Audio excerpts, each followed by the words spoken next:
This week on the Virtual Boys, we talk about those spooky, scary things from video games.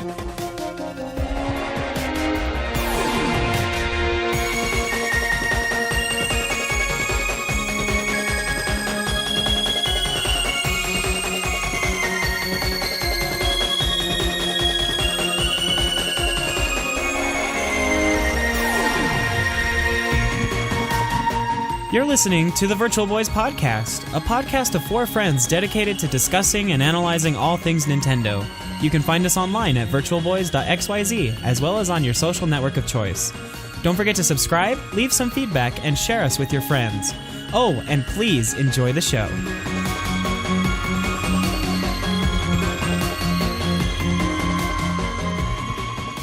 It is Tuesday, October 25th.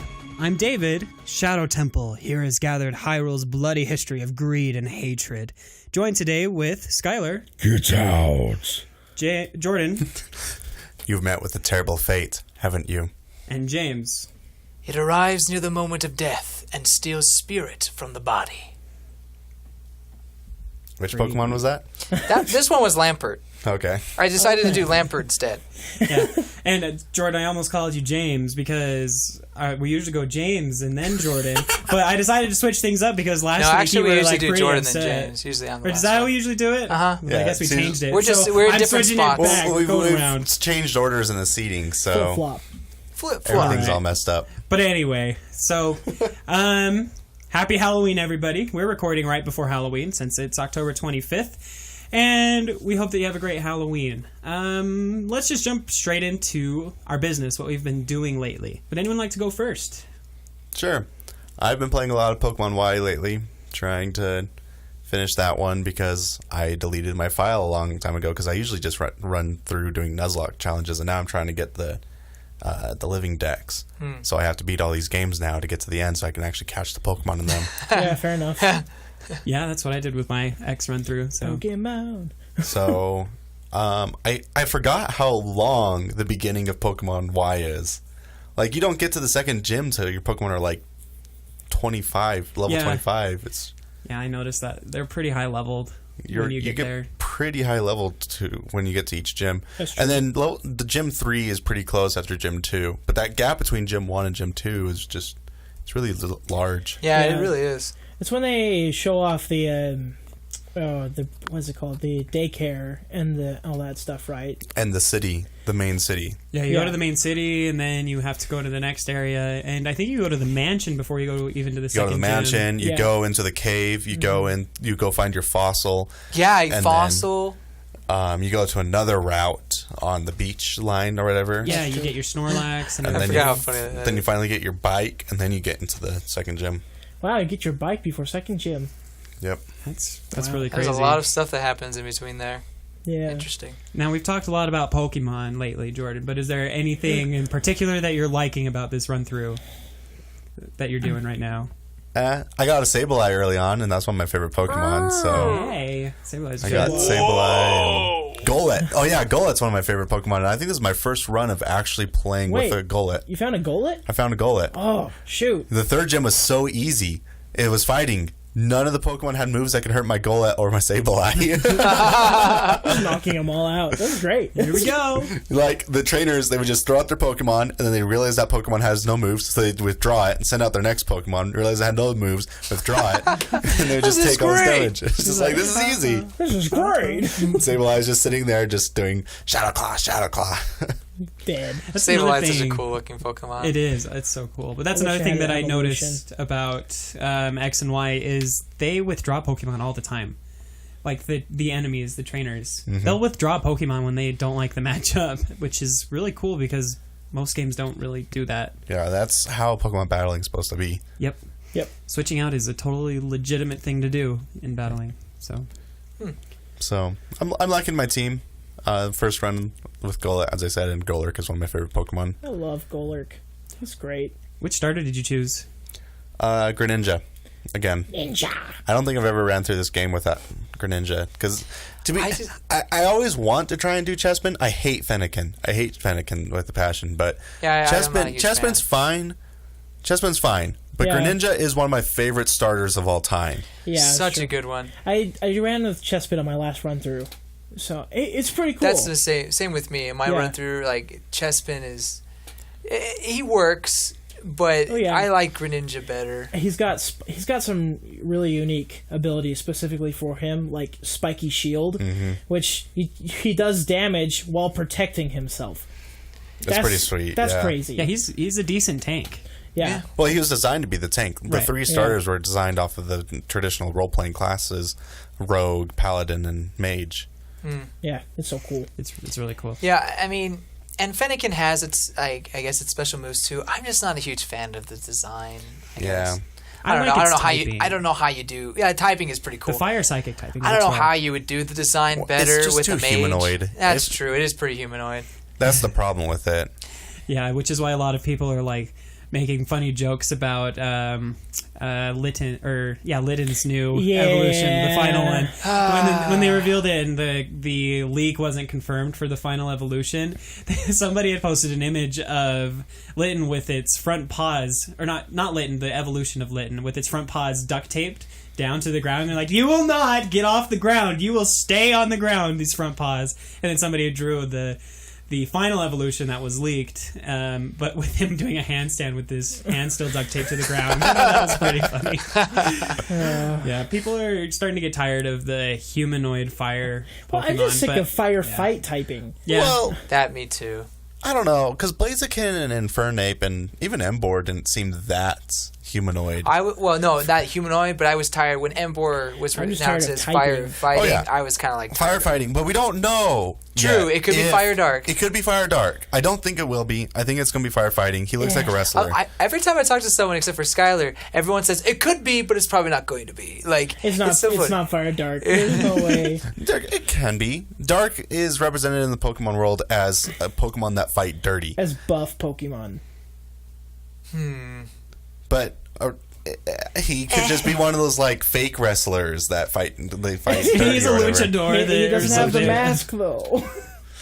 Yeah.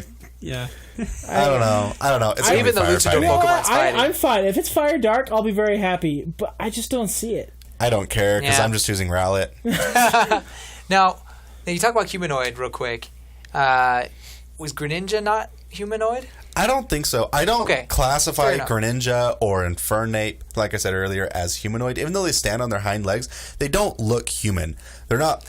That's true. They're not designed to look human. Well, Infernape is a monkey. So like when you're talking about humanoid, you're talking about like, for example, Fennekin's final. What's her name? Delphox. Delphox looks like she is wearing clothes. Yep. True. And that is very, very human-like. Another very human-like one is Gardevoir. Gardevoir kind of is actually on the edge with me. Definitely Gallade. Gallade is definitely a lot more. He is Zoro. But Gallade's fine. Like, they made Gallade look cool. I mean, I like then you those got Pokemon like Hitmonchan and Throw and Sock. Hitmonchan. Yeah. Sock and Thrower. They're cool. I like them. And then, like, Mr. Mime, Jinx. Yeah. Those are the ones that people tend to just kind of feel uneasy about. It's kind of like an uncanny valley sort of thing. Yeah. Pokemon that are trying to imitate humanity just is really unsettling. Mimikyu. Mimikyu will be sweet. I'm really excited about Mimikyu. I wish it could evolve, but it doesn't. From what it looks like. Yeah. So. Spoiler alert. For the ones who haven't seen the leaks. I mean, it could still evolve. I mean, we don't know. He takes off his wrapping and bam! It's a Pikachu. Beautiful. It's like Shy Guy. Dead. You definitely... Psychic ghost. It's a zombie Pikachu under the... Brilliant. It's like green and rotting. It's great. Yeah. It's the Pikachu that was killed in Conker's Bad Fur Day. Makes sense. Man. He must have killed a lot of Pikachu. Honestly, I'm just ready for Sun and Moon to come out. Whether it's going to be the best gen or not, it's either going to be one of the best gens or one of the worst gens. I don't think it's going to sit in the middle. I don't think it'll sit in the middle. True. Just the polarizing change to move from gyms to what they've chosen, it's either going to be great or horrible. Okay. I don't think it's going to be okay. That's kind of unsettling for me. Yeah, I agree. I'm really worried, but whatever. I'll play the game. and it comes out really soon. Then really soon. Exciting. Yep. I'm really hoping Amazon delivers the day it comes or is released. It says it just ships that day, but I'm. Well, my arrival date on Amazon says it arrives that day. Oh, that would be nice. And apparently, if you choose 2-day shipping with Amazon, then they try to make it sure it hits on that day. I didn't choose 2-day shipping because I don't have Prime. They gave me Prime for free for whatever reason for that moment. I was like, sure, bye. I'm grandfathered into my mom's plan. She added my Amazon account under hers, so I get Prime too. Sweet. So. Nice. So yeah, well, cool. I guess that's it for Pokemon X then, right? And sure. Pokemon? Cool. Yep. All right, who's next for what they've been up to lately? I'll go ahead. Okay. So, I finished Color Splash. I'm not going to talk about it because I talked about it last time. But I said I didn't finish it, and I was going to write a review. I got really busy with school and work, so I haven't finished it. But I did finish the game, so there, in your face. Again, I'll just say if you want a good Wii game, I recommend it. It's not great, but it's good.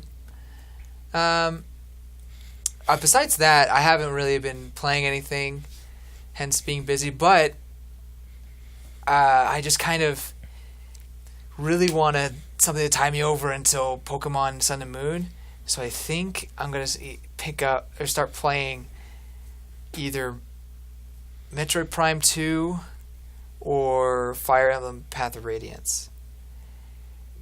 Two totally different games, but I'm just like, I need to play one of those, and I think I can beat it maybe before Sun and Moon comes out. Getting into the classic gems of the GameCube, huh? Yeah, I've been on this podcast. We just talk about how great the GameCube is, and I played a lot of good GameCube games, but there were some I was just kind of intimidated to play, and I guess we could talk about this.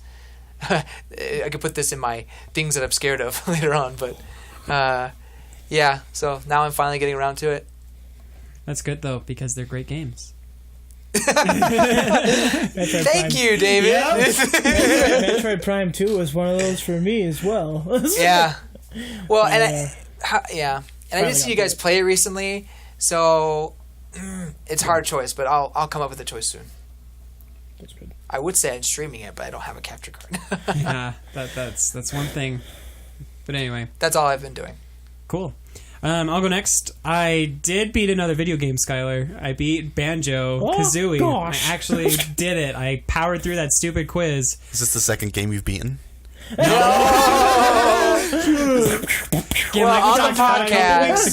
podcast, I think this is the third one in a row. Third one? Third one in a row. 3 games. Good job, David. Just in the last 2 months. But anyway. Hey, it's not bad. It's just like we said. I get in over my head with lots of different games. And I should play them all through quickly, but I don't. So how'd you like the ending of Banjo? It was phenomenal. Like, I was so happy. The cutscene before the actual final fight just warmed my heart. I was like, this is so cool. Especially when they were like, "Oh, Banjo, you need to go beat Grunty. Get off your butt. What go. What are you doing not done. You didn't finish your job." Yeah, I finally beat the quiz. I got really lucky with some of my answers, and then I got all of the Joker cards that I needed to skip the Bridge of Death and a Grunty question, another bridge or another tile of death in the quiz. But anyway, yeah, those are scary questions because if you fail that question, you just lose. Yeah, yikes! Such a hard end game. Holy cow! You're supposed to pay attention, and it rewards people. It rewards people who completed the game. Because you can skip entire levels in Banjo-Kazooie to get to the end. Yeah, you only need a total of 810 notes. There are 900 in the game. So if you get all the notes in the first 8 levels and then just run into the last level for a second, you can move on to the final boss fight. It's still a lot of I would not recommend it. Especially because if you get all of the Jiggies and all of the notes, you get double health for getting all the Jiggies, and then all of the notes lets you fill up on all of your items right before you go fight Grunty. It's not unlimited amount of the items, but it lets you fill them up. Plus, if you then go out and find Cheeto, you can get double inventory for your eggs, your red feathers, and your gold feathers. Mm-hmm. And that was key. I was down to 10 eggs out of 200 at the very end of that. Especially since fight. Grunty is actually pretty difficult for a boss. She's crazy hard. Yeah. I was down to 1 health and like 10 eggs. Yeah, you were. It was bad when I did the final shot. So Just wait till you get to Banjo-Tooie. I've started She's a it. lot more difficult than in Banjo 1. I'm excited. Hooray! The game is already hard. It's like they literally just picked up where they left off in difficulty. Like, they expect you in Banjo-Tooie to have played through Banjo-Kazooie. They don't teach you any of the old moves again that you had in Banjo-Kazooie. They're just like, you already have them. We're just going to expand on your knowledge. You can go to Mole Mountains and like read about it, but you don't get the tutorials that you got in the first game at all. I think that's great. Banjo-Tooie is definitely a sequel. It is definitely part 2 Banjo-Kazooie. So you have to play them in order. Yep. So that's what I've been up to. I finally got my perfect Salamence. It only took me a gajillion eggs and trying over and over again. Yay. And I got a perfect Mudkip on the first egg that I hatched because I got a wonder trade of a really good 5 IV Mudkip, and then I just threw that in, and I got the nature that I wanted because it didn't have the nature that I wanted, and I got the egg move that I wanted all on the first egg, and I was like, okay, thanks. The game realized my struggles with my freaking Larvitar and my back on, so I'm feeling good. Yeah. Salamence sounds like a pain to breed just because how long it takes to hatch those eggs. You have to have a Pokemon with Flame Body in your party and use the O-Powers for hatching. Because if you have Flame Body and the O-Power for hatching, it's a quarter of the amount of steps that you need to take to hatch It's the still eggs. a ton. It's still a lot. ton, but it's way less than running around forever without those. Yeah. I can't wait till Pokemon Go gets Macargo. But anyway, so... What tier list is, or what tier is Mudkip in? Honestly, what I'm doing, he's an underused. I'm not really building a straight up competitive team for different tiers. I just am experimenting with perfect Pokemon so that I can get the experience with breeding if I ever decide to build a good team. But I'm pretty sure Mudkip is underused, especially since they don't recommend his Mega. His Mega isn't good enough to bump him up another tier. So you can make him either Lesson of the story, kids: don't take steroids. Right? They don't help. He got banned. You can do a Rain Dance Sweeper on Mudkip, or you can make a Tank Mudkip, which is I'm doing the tank because I don't have any tanks. He's really tanky. Mudkip. I think I prefer Vaporeon for my tank though, but yeah. Umbreon tanks. So anyway, that's what I've been up to. Just playing those, really. Man, you guys and your perfect Pokemon. Well, yeah. I only have a perfect Baneri so far, so Skylar's got us all beat with his number of perfect Pokemon. Yeah, this past week I got an entire perfect Eevee line. Oh, nice. All of the Eevees are perfect statted. I got them all to level 100. Now I'm just picking out their moves. And I got a Dragonite, a perfect Dragonite. So we're working on that.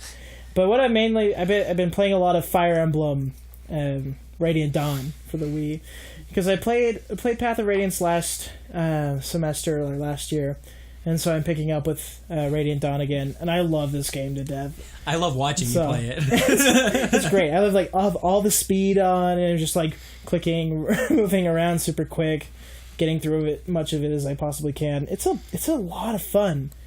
And I like watching all the different characters, especially when they reveal Ike's team at the end of Chapter 2 and Chapter 3 yeah, again. that cutscene was so hype. It was like, Ike! It's so great. I haven't played through them yet, and that's the reason why I want to. I loved how you could just go to the menu and just rewatch that cutscene over and over again, because that one... Oh my gosh. That is my favorite moment of Fire Emblem. Yeah, definitely. I was like, this is the best moment in Fire Emblem ever. This one right here. This is why I'm the greatest, Ike. This is why Ike is canonically the best Fire Emblem character. Oh, he could take anyone in Fire Emblem on. Absolutely. He killed God. Yeah, he killed their god. Spoilers! I figured. But yeah, crazy. Ike can solo both of his games. Just that's all you need. You only need Ike on the hardest difficulty mode. Speedrunning, you need Titania and Ike. If you speedrun. Yeah? Yeah, you have to have both of them. But you can just do Ike. Ike's insanely good. You can't do that with Roy. You won't get past the first level. You can't do Roy hate. You can't do it with Roy last Elwood, week, 2 weeks ago. Marth, anyone else. I think Lynn gets pretty close. Lynn and Hector, don't they? Hector and Lynn are pretty good. They're pretty solid, but you need to occasionally heal them and stuff. They're right. Ike doesn't even need healing. It's just like, I got a Vulnerine. I'm good to go. Great. Drugs. Drugs, man. Where's the next person? Slice! I feel that's true until you fight Black Knight. Oh, Black Knight. Yeah, definitely. Black Knight is so OP. Do you fight him in the second game as well? Yeah. Oh. You fight him in both. Dang. They even reveal who he is. Yeah. I know. Okay. If anything, please don't spoil that. I have a guess. So good. I have a guess. I'm excited. I have a guess. I'll get there. And I will. I want to see if I am right. So don't tell me. It's so good. We love Fire Emblem. Don't say it. Don't say it. We've had a couple of episodes of this podcast dedicated to Fire Emblem. So if you want to hear more about our thoughts on like the newer Fire Emblem games, They're not as good as Radiant Dawn. Well, we may after I play it, or maybe I think David hasn't finished it yet quite yet. I haven't finished it but either. but he's on a playthrough. Maybe we can have an episode on those two games. You weren't supposed to tell them that I was in the middle of that playthrough because that's another game I never beat. It's okay. I didn't mean that. I know. The feels, I really did. man. Those games. Oh my gosh, they're so good. So I'm just trying to replay it now. I'm not really playing it for the story right now. I'm kind of playing it just for plot, or for not plot, for gameplay right now. Blitzing through. I want to play the story like really bad. I've already gone through all the I think of all the Fire Emblems, it's also probably my favorite just from the gameplay perspective, because Lagoos are a lot of fun. I like managing Lagoos. Really? I do. A lot of people hated on them, I don't like them. but I enjoy them.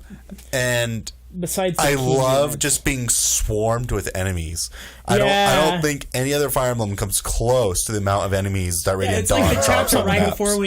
before you got Ike, when you had to defend for 15 turns and enemies just that kept entering level the freaking is field. so crazy. It's like, oh yeah, another 5 generals just showed up. What? I don't have any. I have like one general on my Exciting. field. Well, It's I love crazy. it after like in the final like leg of the game or whatever, where they're just like, the starting map has 60 units that you have to fight. Yeah. You have 10 units, and every turn they get an additional 10 units coming in, Those are crazy. and you have to like cow. 100% clear the map. And it's just like route it. It's like- it takes hours. yeah, I think it's the longest Fire Emblem game, the best story, probably the best gameplay. You have to strategize. Oh yeah, you can Like- fit an entire game run of Super Metroid in one level of Radiant Dawn in some of those levels. Yeah, definitely. Especially the latter end of the game, and not only that, but they have a branching path at the end of the game. You have to separate into 3 different parties. They all go 3 separate ways. So hopefully you have units that are good in each one. All right, that's it. I'm paying Path of Radiance. I have chosen. Well, the fun thing Metro about Path Prime of 2 will Radiance, come later. I don't know if a lot of people knew this. With Path of Radiance, if you save it onto your memory card, which you have to, but if you take that memory card and put it into your Wii when you do Radiant Dawn, it takes the stats from your Path of Radiance file. So you guys, have a how does super that work overpowered for our hacked Wii then? Oh, it works. It totally works just fine Yeah, because they cool. have the memory card slots. It's the only hacking we've done on the Wii is making the discs. No, I be just on mean the hard like drive, so with it the memory. works. So will it just like read the memory? Yeah, Like, because all the game still stores saves on the memory card. Yeah, the game stores onto the memory card, and then the Wii game stores onto the internal memory of the system, and it still can pull from the GameCube It's slot. so crazy. I love the game so much. But Cool. I digress. It's a good game. You should play Path of Radiance first, then play Radiant Dawn, so you can get the full Ike story. Because I played Radiant Dawn first, and then played Path of Radiance. I was like, oh, I know that guy. I like that guy. But I didn't really get his backstory until I played then. So I know I usually hate on Fire Emblem characters getting put into Smash Bros. But I was kind of disappointed that Micaiah didn't get put into Smash Bros. Really? Yeah. I don't like her that much. Really? She's not a very good unit. Oh, wait, maybe this playthrough. Definitely this playthrough. But she's just not that great. It takes a lot of like nurturing and Yeah, but I coddling. would take Micaiah over Robin any day because Micaiah is at least a real character. Yeah, I guess so. I wanted Hector personally from Fire Emblem Yeah, 7. Hector would have been my first pick, and then Lynn, and then Micaiah. I want an axe user. Like we don't have any axes; they're all swords. Or Well, that's another reason why to like Micaiah. She's a mage. She is a mage. Yeah. I wonder how she'd play, but I just wonder in the future how many characters will be getting smashed. They and need stuff like to that. rotate out Fire Emblem characters for new Fire Emblem characters. That's what they need to do. Yeah, I mean, except Ike. Except Ike. Except Ike can say that, but he's the favorite. So Intelligent systems won't He's let the favorite Sakurai among take him us. out. I think the favorite among the world is Marth, which is unfortunate because he sucks. This game is not fun. It is not. Neither of them are fun. I ran. I mean, through that Marth game was and- like, OP or the best in Melee, but it's time to let go, people. Sorry. Don't hate me. let go. It's just because they never gave him any good play style. The people who like Marth are the people who have never played Fire Emblem because they're dirty casuals. Oh. Same with Roy, but worse so. You need some ice for that burn? Dirty casuals. So Fire Emblem's good. Some of them. Not always. It's really good. The franchise as a really whole is good. Yeah. It's hit developed and into miss. something much better. Yeah. And it all had to do with Ike. Well, great. Thanks for sharing what you guys have been up to this week. Lots of good stuff happening.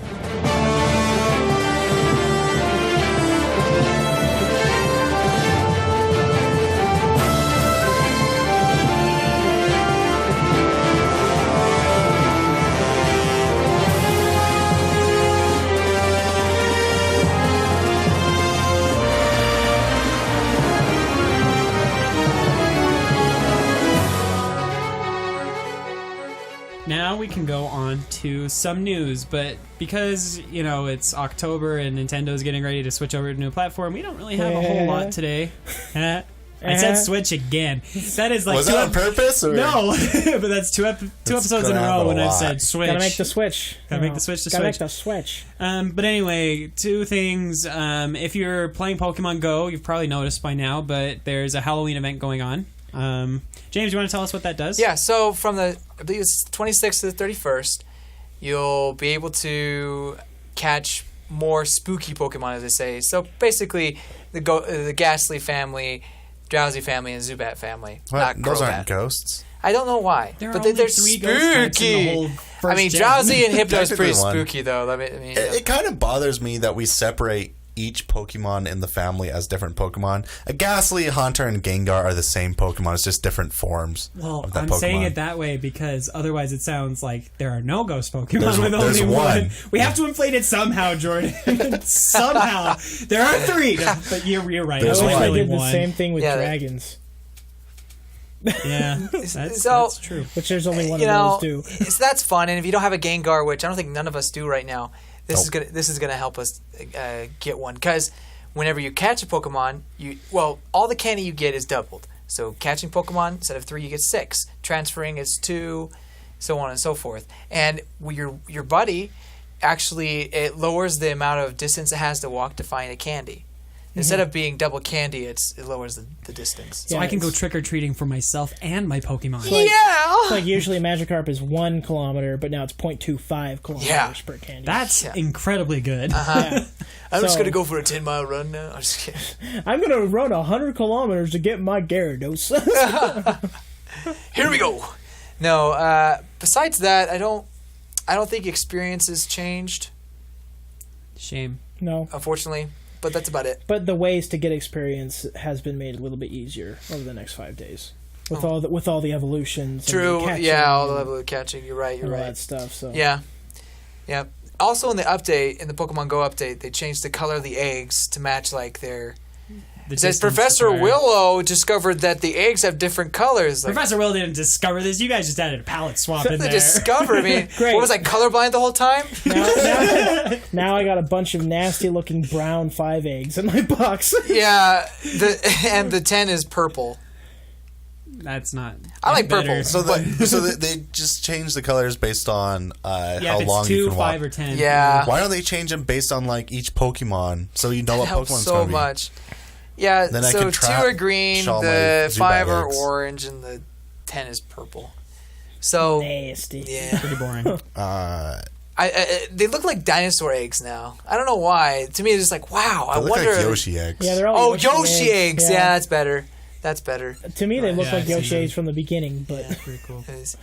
But anyway, yeah, they're definitely different colors. and they changed they changed some of the text too. Like, I don't know if you've caught a Pokemon recently, but it looks different a little Yeah, bit. it Yeah, looks they a little added the bit typing lighter. back to the Oh, and the pages, typing. Yeah, they did. to the info pages. I think they're definitely cleaning up the aesthetics. Unfortunately, they need to be doing something on the tracker, not necessarily the aesthetics. You can't shut down all the third-party things and then not give me an alternate This solution. is great. This Halloween event, great, awesome. This help people who never find gases anymore. Yeah. But So- I digress. Speaking, I just have a story about finding go Ghastlies. for it. So my friend who lives in Detroit, they have a graveyard there that had like 10 Pokestops or whatever inside the graveyard, and so a lot of Ghastlies just constantly spawn there. And they shut down the graveyard and said that people weren't allowed to go into the graveyard because they had too many people running through trying to catch Pokemon for Pokemon Go. Oh man, That's no good. I caught my grandpa. I mean, even as we speak, there's a Haunter and a Ghastly nearby. So, they went away. But anyway, Cool. Cool stuff. A little bit more Pokemon news. We don't have any, but we're expecting some more in a couple of days, I believe the 27th. which is 2 days from now. So we'll probably talk about that next week if there's anything of note to talk about. They're going to It'll probably reveal just all be the like, leaks. yeah, it's probably just be like, they're revealing all the leaks. No, they'll just show a Go. video of Low and Dugtree doing that. Yeah, yeah. What's going on? Oh my gosh, the light cry. It's a great meme. So, yeah, let's switch gears again and talk a little bit about some statements Nintendo's made about the Switch. That made me cringe. You're grounded. All right, I'll stop. You're gross. You do know that I'm probably going to do this every time. No, just kidding. I won't. I promise I won't. But anyway, they gave us a couple of statements about the Switch, especially about the reveal trailer. The Nintendo said that the images / gameplay that we've seen may or may not really represent actual gameplay, which I guess was to be expected. But at the same time, in my head, some of the things are so unique and different that I'm pretty sure that a lot of it is gameplay that's coming. I think it's just PR saying, hey, we're not ready to talk about these subjects yet, so we're just going to Yeah. deconfirm them for now so that we can get back to them later. Right. I mean, the Mario Worlds, Game Explain did a little tear apart thing where they showed off a lot of things that I didn't notice, like the new Mexican area in the new Super Mario game that's coming out with all of the cool little guys wearing sombreros and other awesome things, and Unique ice character everywhere, design. lots of Wow. cool stuff. Whoa. Plus Splatoon with the pants. You can finally wear pants, I guess, and the new haircuts. It's like, those are probably definitely features coming. So, You can wear pants. And I think it would be kind of false advertising if Skyrim isn't on the NX. Yeah, Yeah. definitely. Yeah, it borderlines false Like, advertising. excuse me, Nintendo. You showed it in your video. What do you mean it's not coming to your platform? we're giving you that spin-off one with the cards or whatever. That's what we were showing you for reals. However, No one's buying it. I don't think any of the images that were in the trailer were them playing. I don't think it was directly tied to them playing on the Switch. I think they were edited in. Yeah. Yeah, definitely. Yeah.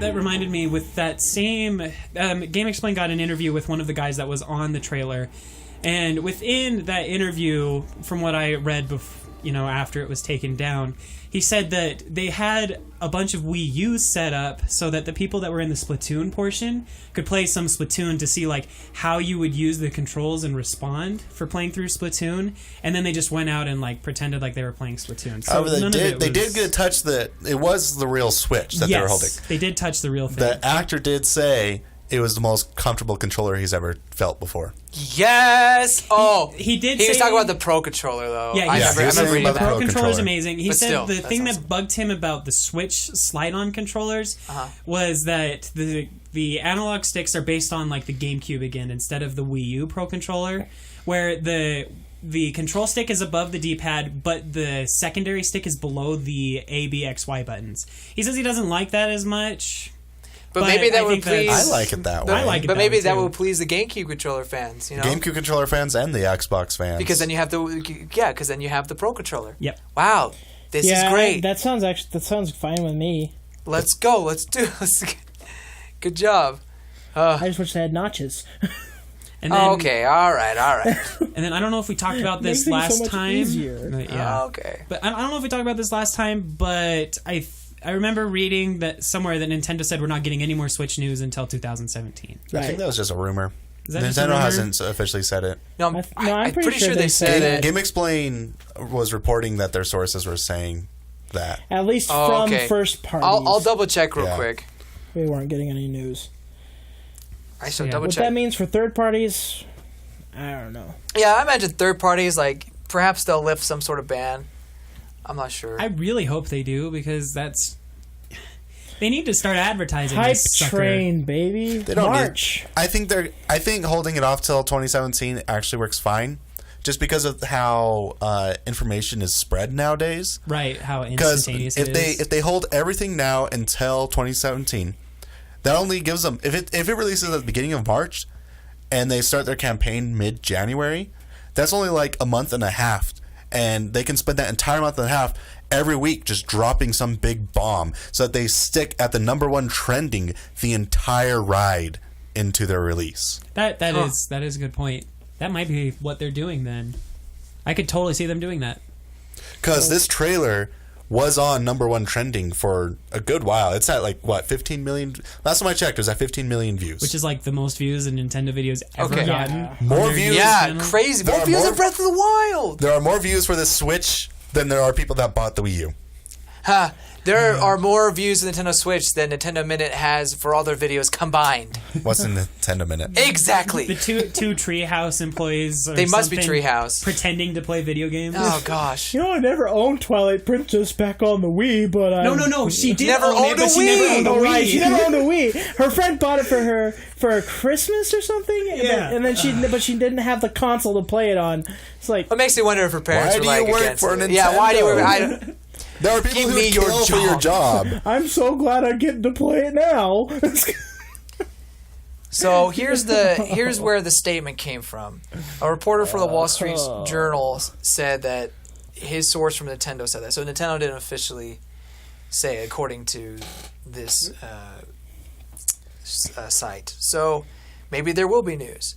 But according to him, and it's a Wall Street Journal guy, they've been pretty good in the past. It's not going to happen. Well, another thing that came out of the Wall Street Journal in the last few days, they had a guy in Tokyo at the time of the release of the trailer, and so he went around because he was at a gaming convention during that time, and he said he found out that most developers in Japan are dropping development for PS4 to Switch. Yes. Because Let's go. in Japan, there are only 3 million systems for the PS4 were sold. So the PS4 is considered a dying system in Japan.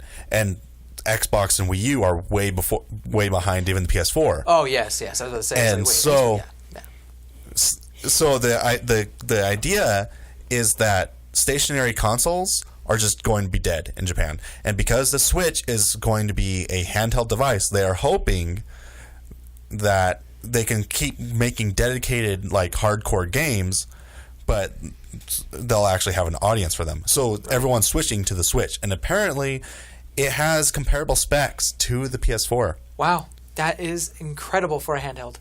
Incredible. I just want to say I've been to Japan.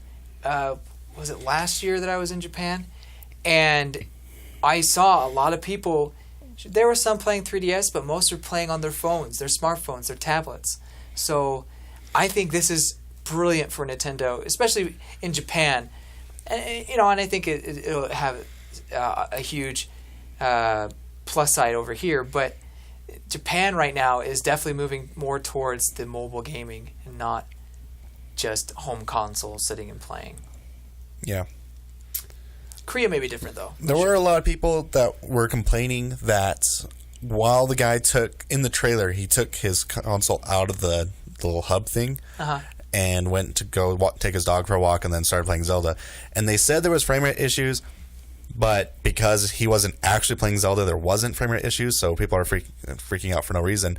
However, even if this machine does have the specs of a PS4, there is still a possibility that it will have frame rate issues outside of the hub.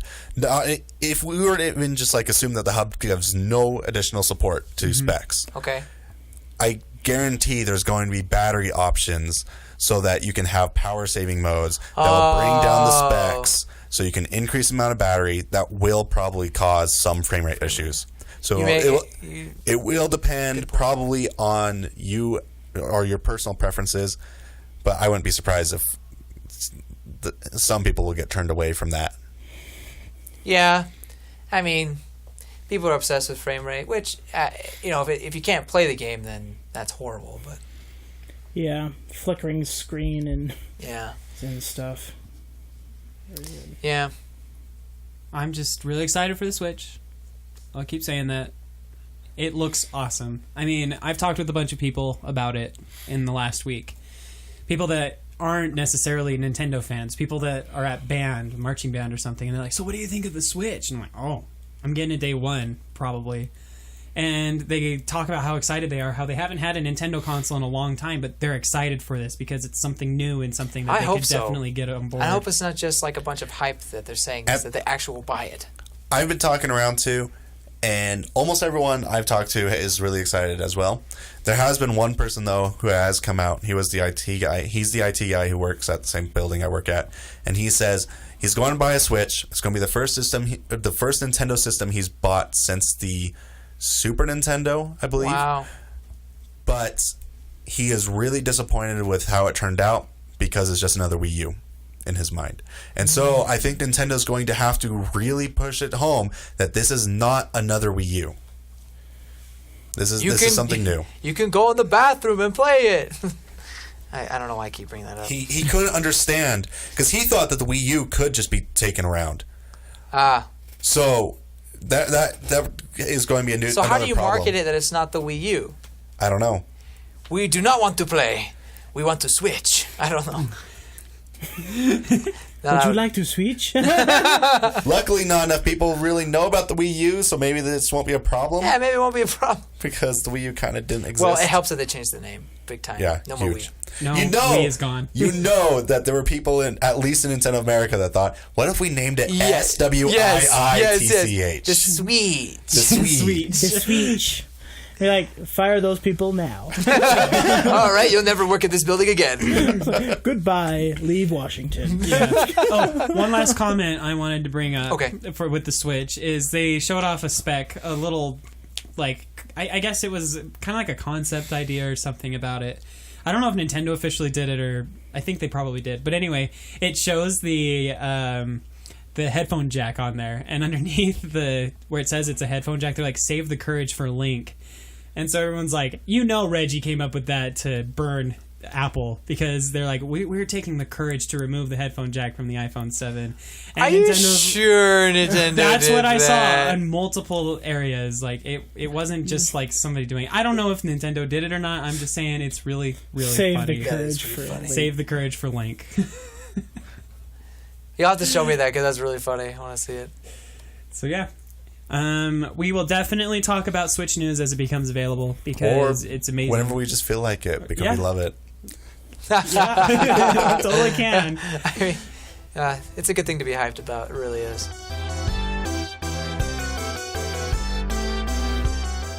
Hey, making it to this part of the show means that you might just find us interesting. If you really do, we'd like to ask you to take a minute of your time and give us a review on iTunes. A simple review can help more people like you find our show. More people means more dedication from us. If you aren't interested in a review, we'd like to remind you about our Patreon page at patreon.com/virtualboys. Any amount that you can spare, even if it's just $1 a month, would go a long way to helping us keep our show going. We've got lots of things planned for the future, and your donations could help us make them come true. Thanks again for listening. We really appreciate your support. Don't forget to share us with your friends. Anyway, now back to the episode.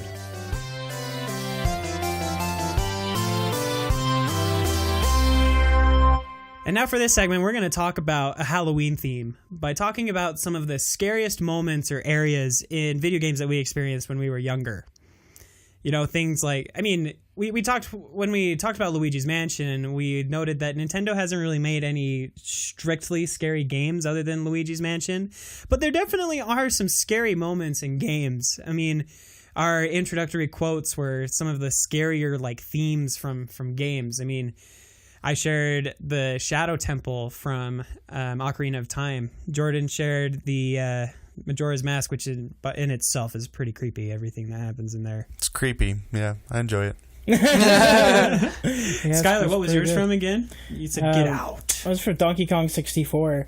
So the voice comes on is get out. Like you have to leave the room in 10 seconds scary. or you die. It's one of the most terrifying things ever. And the little target comes over you like someone's trying to snipe you or something. It's insane. Like nope. I once sat in that room just waiting to see what would happen if the timer ran out. He shoots oranges at you. You only take 3 points of damage. Really? Oh, really? That's it. Oh, I thought it killed you. And then and then it starts the timer again. Nuh-uh. Yeah, that's what happens. So he aims and then he shoots. That's so anticlimactic. And then the timer starts up again. Now Skylar, when he's playing through the game, is just gonna like take it and not escape really fast. Oh, it's still well, they scared you pretty good though. I think it depends on what area of the game, because there's multiple areas where the timer comes up. Yep. So I imagine near the end of the game, that's when I know in Creepy Castle and in the Aztec Pyramid or the Angry Aztec, those 2 levels, when you get the get out, then it's only 3 points of damage. Okay. I think it comes up again in the final level, if I'm not mistaken, and that one might kill you. I know. Is Creepy Castle not the last one? No, I'm talking about when you go into the metal face. Oh, right. Well, that metal base is pretty tiny. It's not that. Maybe I'm wrong. Oh wait, no, it's icy cavern. That it's the other time. So those are the 3 levels where it happens. It's true. And I don't think he ever kills you in any of them. It's still scary though. It's still pretty creepy with that. Really creepy. It's like really deep, dark voice telling you to leave. Like horrifying. Creepy Castle also gave me nightmares as a kid. But oh yeah, definitely. When I was a kid, I wouldn't play Creepy Castle during the night. Yeah, I would avoid that game at night. It was the music, just the music alone. Like, if I turned the music all the way off, I was perfectly fine. But that music really creeped me out when I was alone in my basement. Yeah. At like age of what, 6? Yeah. 7? Game is terrifying at night. But yeah. Yeah. One of the scariest moments for me when I was little, this was before I had my own console at home, is we'd be up at our cabin and we had an N64 up there that we just left there. It was only to be used when we were up at the cabin for a certain number of weekends during the year. And I just have to say that I would wake up every hour on the hour to like look at the clock and be like, can I go play Mario 64 now? But anyway, the part that scared me when I was at the cabin was playing through the Haunted Mansion in Mario 64. And I don't know why it scared me as much as I did. It might have been how hard I thought it was to kill the boos because I kept dying to them back then when I didn't really know how to play. Or, you know, just the whole atmosphere of those like creepy sounds happening, the chomping piano that definitely horrified me. That chomping piano. You get close to it, just I'm never gonna play the piano again. I don't want to take piano lessons anymore. You can't make me. Nope. Bite my hand off. But yeah, that was one of the scariest moments for me, especially when I was like really young, before, you know, I played a lot of video games like I do now. It was pretty scary, especially at night right before I went to bed. You know, that was at like 9:00 p.m. back then, but you know, anyway. There you go. For me, like, I tended to avoid the games that I thought would be scary, like Metroid Prime. Oh, well, obviously Resident Evil, that was M-rated. I wasn't going to play that. Although I think I played the arcade game. Anyway. But surprisingly enough, I remember when I was younger, I played Castlevania with my uncle who had a SNES. I was totally fine with it. It was like, whatever. Take out the vampires. It's so action-packed. Yeah, it's not that scary. the game that really scared me, 2 games that really scared me was Luigi's Mansion. I know we talked about this, but there would be moments where I'd just be in my room. It's nighttime. Everyone's asleep. I had this tiny little TV that I hook up my GameCube into. This is before flat screen TV, kids. And oh man, it'd be like whenever there's a noise or something, it'd be like, oh freak, oh man. Another one is Twilight Princess. I know, weird, huh?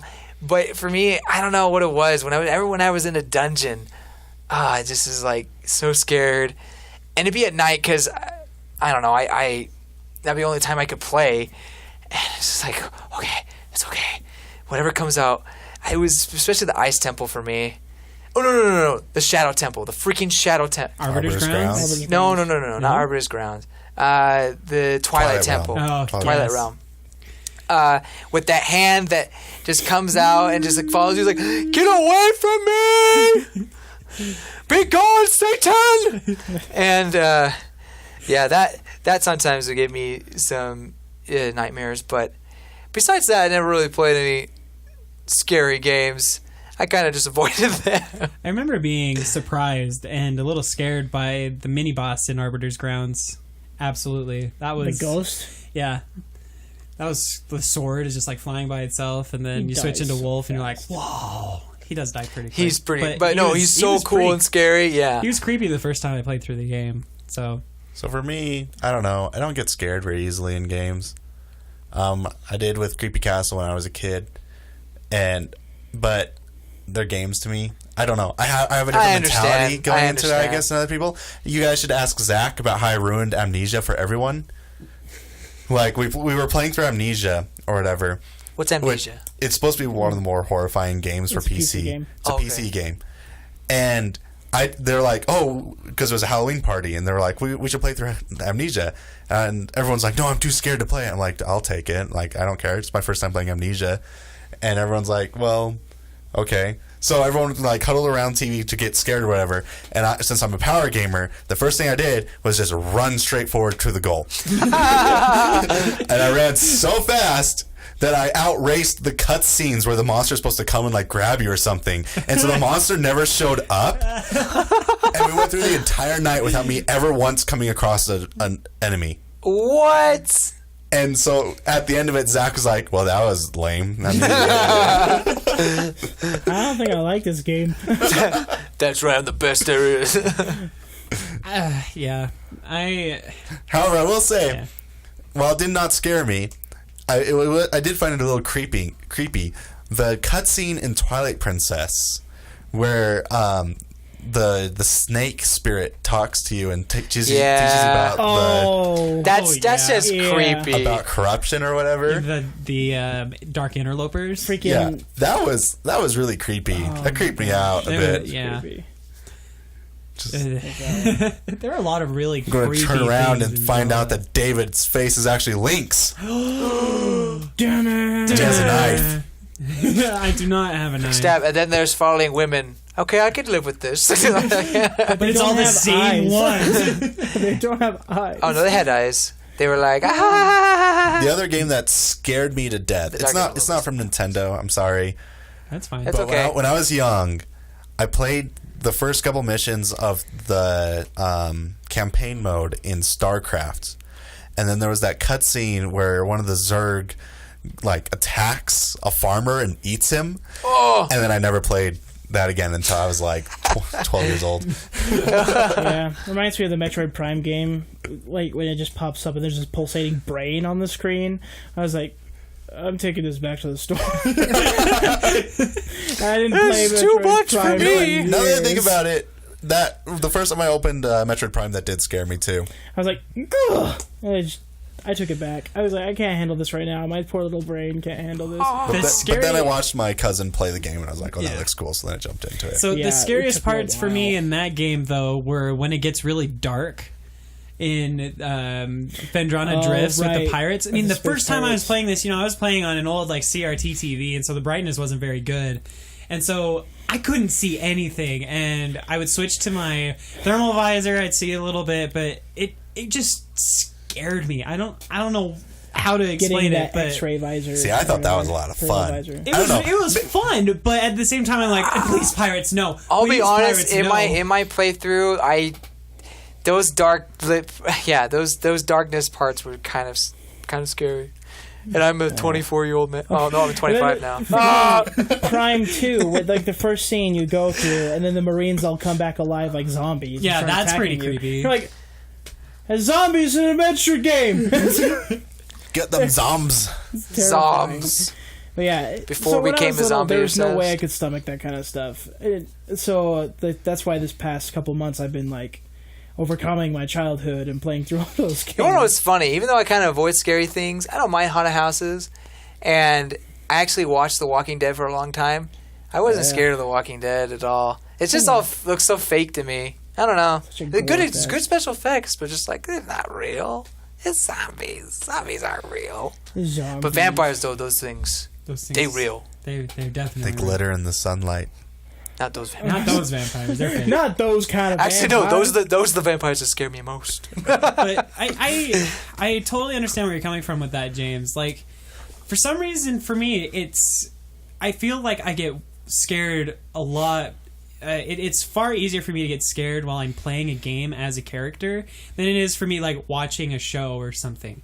Because I'm like expecting something in a show because I know it's like scary. But a game like even like Metroid where something jumps out at you, that'll scare me. Because I'm like, what do I do? Yeah, VR would be VR. I would wet my pants. No, I would wouldn't. not enter a scary game in VR. I can't do it. There's just more involvement. Have they made Five Nights at Freddy's VR yet? We need to have you try it.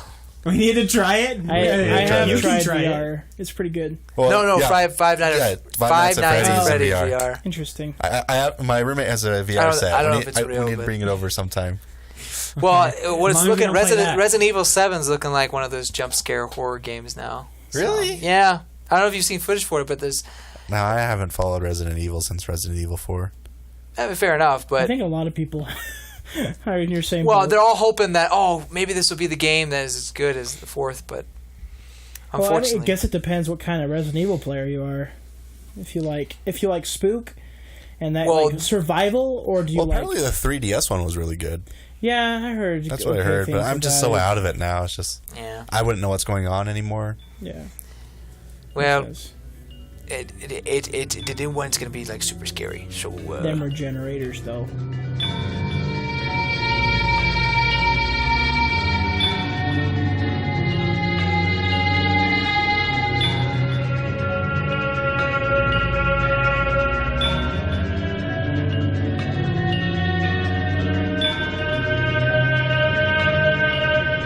Well, okay, then let's just talk about like real quick the creepy Pokemon Pokedex entries. Yeah, since you shared They're so fun. one of them. Yeah, they like can be those. really fun. So messed up. Do you guys have a favorite one? I know I mentioned like Lampert, but Chandler also the next evolution. He just like basically burns the soul and just leaves the body there. It's like, wow, so hardcore. I used to have a favorite one, and these guys ruined it for me. Oh, Sorry. There, George, but I had thought that it said in Driflim's Pokedex entry that children grab onto it and then it drifts them off to hell. I think that might be a case. It could happen. Could be because they don't. He's they don't ever reading find in the between the child lines. Again, so They may never see the child again. just don't leave your kid stranded like holding some balloon thing. I mean, Especially a balloon Pokemon that's ghost type. it just flies. There he goes. There he goes. I like Bannett's. Bannett's is pretty cool. Freaking Just a voodoo rag doll. dog, voodoo doll that pokes itself with pins in order to cast hexes on people. Could you imagine living in the Pokemon world and trying to like be a ghost type trainer that focuses on perfect breeding Pokemon? oh gosh. gosh. You know how many so Bannets hard. that would have grudges for you for casting them aside because they didn't have the perfect IV? Oh gosh. It'd be really bad. I'm never breeding a Bannet. Yeah. He's like in your dreams, just faces, Bannet faces, but you're everywhere. Just surrounding you. All with little needles in their hands, trying to prick you or something. Another creepy Pokemon, I guess, is Drowsy that forces you to sleep and then feasts off of your dreams, and how it once took a child. That's kind of creepy. Darkrai Yeah, endless torment. Endless torment in your nightmares. Wait, Drowsy's not a ghost Pokemon. No, he's not. But I mean, I meant doesn't Hypno. have to be a Hypno ghost. puts him to sleep. But anyway, Neither is Hypno. No, I it's know, just like but just that- creepy Oh. Pokedex it's a creepy entries. Oh, Pokemon, creepy not Pokedex. necessarily ghost types. I thought we were talking about ghosts. But yeah, Darkrai is really cool. Yeah, Darkrai's not even ghost type. He's just dark. Yeah. Is he? Yeah, really. He looks so ghost. He gets hit by normal moves. There's also the Haunted Mansion in Diamond and Pearl and Platinum where you get Rotom. Yeah, Rotom's hiding in the TV screen. What is Sableye? Cool. He eats rocks. Hooray! Perfect for you, Jordan. His whole thing is like, he goes and finds priceless gems and then eats them. What a jerk. Here's one I found. Yamask, you know, like the... Oh, yes. Listen to Yamask. this one. Each of them carries a mask that used to be its face when it was a human. Sometimes they look at it and cry. That is so disturbing. It's like these people who have like tortured souls. Just look at the mask. Oh my gosh, what have I become? And Cofagrigus opens itself up and captures people and then traps them Oh, inside God. and never lets them go. Oh man. He mummifies them. Yeah, don't go into that ancient relic place or whatever in 5th gen. You'll just jump out, grab you. You just make You're sure done. you faint it. You're toast. I don't know how you're going to get out there. You found a Cofagrigus. Oh, please, no. A wild Cofagrigus appeared. Run! Oh, crap. My Pokemon almost fainted. There's like... You won't just black out. There's like 5 Cofagrigus just circling you. Could you imagine if, like, you actually blacked out all of your Pokemon and then it just said game over instead of taking you Game to the... over. You have to Center. restart the whole game. Yeah. That'd be so terrible. Anytime you lose to a ghost Pokemon, you just get a game over.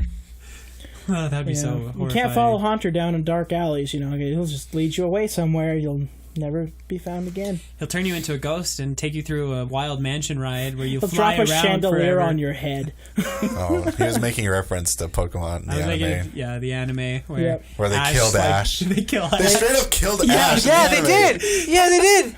He dropped a chandelier on his head, and then he just It floats was around like, the you know house what? We're just playing gonna take your games. spirit. We have fun. Okay, we need to go back now. And Oh they're no, like, you "But can't you're go dead." back. You're dead. Gamer's like, Ashley becomes a Ghastly or something. I don't know. catch it! Rock's like, oh, cool, Ghastly. And then Ash evolved into Gengar. And then became finally useful.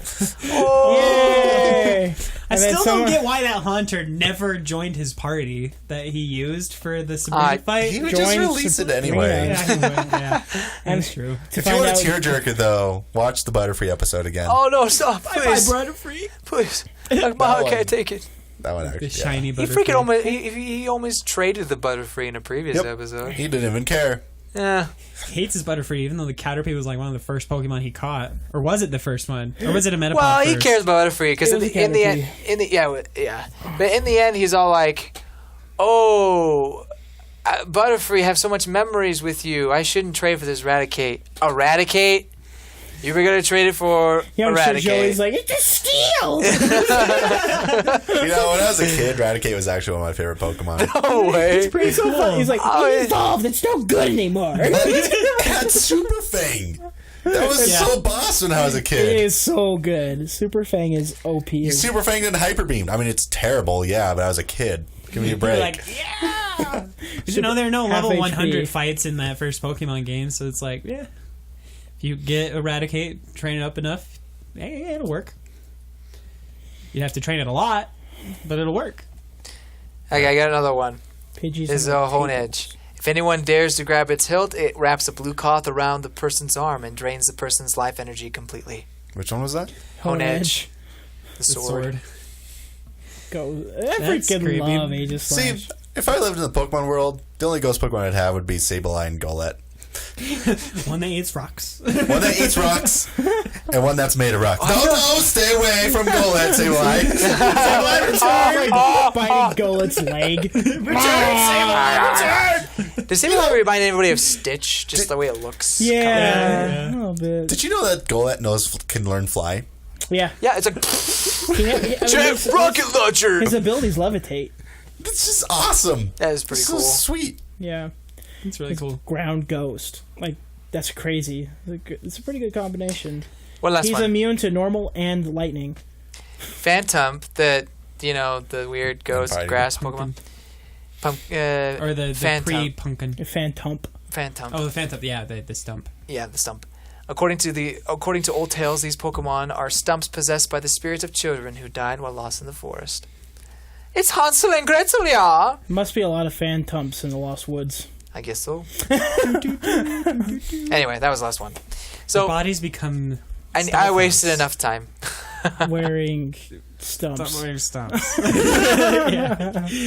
That's another creepy thing. I mean, we could talk about some creepy themes for a few minutes in the games. Ocarina of Time is actually fairly full of them. You've got the Lost Woods, where adults that wander into the forest without the help of a fairy become Stalfos. Yeah, the idea of the Lost Woods and Ocarina of Time was really quite creepy. I think a lot of themes in Zelda. Well, it also spawned the Majora's Mask.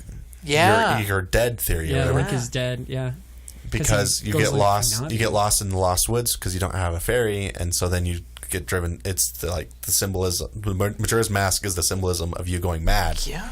And turning into a Stalfos. I mean, yeah, absolutely. It definitely touches on themes for going mad. I mean, in Ocarina of Time, you've also got the Shadow Temple, which is where all of the dead bodies from the Wars of Hyrule go. Yeah. The walls are literally made of skulls, Yeah. and there's blood all over the floors. Like, for everyone. Well, they had to. change it. They had to edit the Oh, yeah? games. The textures. There's like Yeah. 3 different versions because each time they had to take something out because my they gosh. kept getting threatened to be sued by different groups. Yeah, Oh, so version 1.0 has the chanting in the Fire Temple that's very symbolic of Muslim. Version 1 has everything. Yeah, it has everything. Yeah, and that's the first thing they took out was that chanting, right? No, the first thing they took out was the blood. The first thing they took out, people were concerned that it got a E rating, even though there was a lot of blood. Ganondorf barfs blood. There's blood all over the floor in the Shadow Temple. And they were also concerned about you stabbing Ganon in the face at the very end and blood's getting squirted everywhere. Come on, that's too bad, to not keep it. But the blood. And so they took out out all of the blood. They scrubbed the blood out of the Shadow Temple. And then they changed Ganondorf's vomit from blood to green. And then they just got rid of the spray of blood when you stab him in the They face. could have just kept it T. They could have just kept it T, but I think they wanted it to be They wanted E. to keep it as rated E, though. So Yeah, they've got that's it. why they made the changes. The Fair Shadow enough. Temple is just horrifying. Especially I feel like there's a Under lot. the Well, too. Yeah. Under the Well is really scary. Because Under the Well is theorized to be Bongo Bongo's home. Or the well is Bongo Bongo's home. When he was a Chika that practiced dark magic, and underneath his house is where he did all of his dark magic to practice things. All the guillotines and things and torture devices everywhere. And so you also got Dead Hand, which is one of the scariest enemies in Zelda because it can just grab your face and then it just eats you. That's shrieking. Yeah. Oh my gosh. Redeads Yeah. are horrifying, so are Gibdos in that game.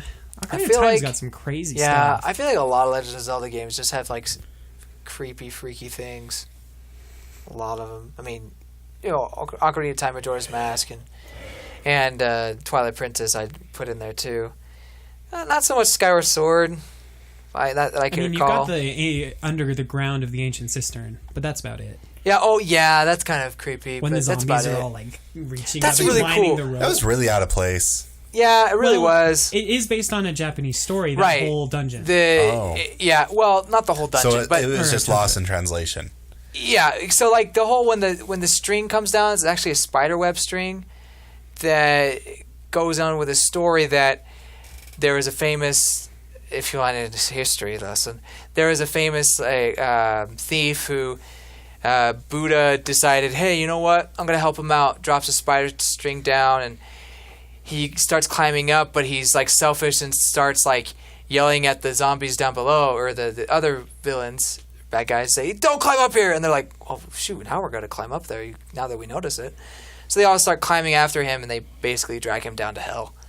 But so Japanese people be like, I see what they did there. To us Americans, it's like, the heck is this?